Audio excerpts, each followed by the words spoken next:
Lorsque nous sentons nos cœurs s'endurcir, nous devons prier, Seigneur, rends mon cœur tendre. C'est ma prière quotidienne, Seigneur, garde mon cœur tendre. Nous parlons tant que notre cœur s'endurcit.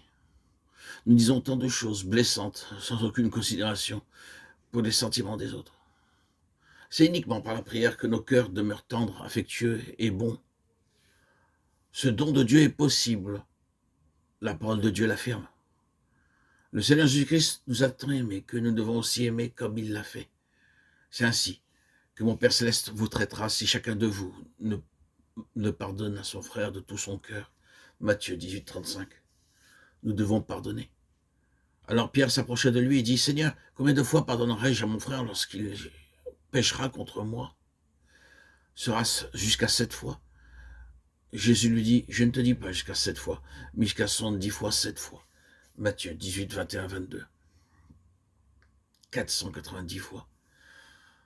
Nous éprouvons de la difficulté à pardonner, ne serait-ce que 2 fois. Nous disons, je te pardonne, mais je ne veux plus parler avec toi. Oui, je te pardonne, mais ne viens plus chez moi. Viens et après cela, va-t'en. Oh, être bon, affectueux et gentil.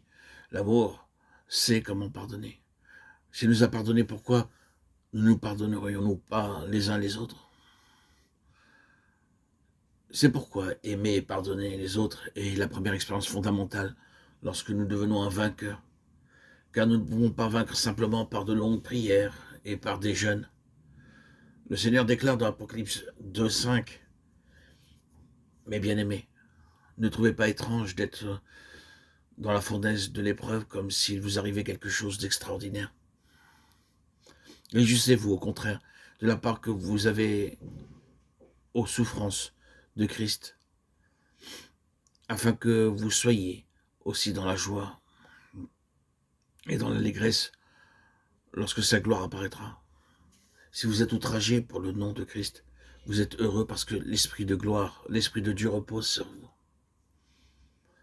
C'est un privilège que de souffrir. Les apôtres se retirèrent de devant le Sanhédrin, joyeux d'avoir été jugés dignes de subir des outrages pour le nom de Jésus. Acte 5, 41.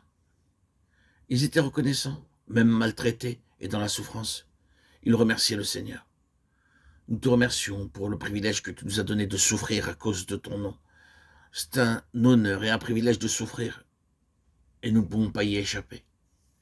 Le disciple n'est pas plus que le maître, ni le serviteur plus que son Seigneur. Il suffit au disciple d'être traité comme son maître et au serviteur comme son Seigneur.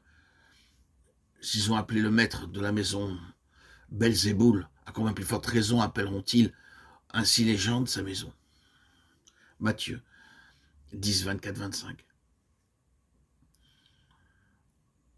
Ce que nous endurons ne peut pas se comparer à l'opprobre que lui aussi a enduré pour nous. Plus nous souffrons, plus nous sommes joyeux. Or, tous ceux qui veulent vivre pieusement Jésus-Christ seront persécutés, de Timothée 3,12. Heureux serez-vous lorsqu'on vous outragera, qu'on vous persécutera, et qu'on dira faussement de vous toutes sortes de mal à cause de moi. Et réjouissez-vous et soyez dans l'allégresse, parce que votre récompense sera grande dans les cieux. Car c'est ainsi qu'on a persécuté les prophètes qui ont été avant vous. Matthieu 5, 11, 5.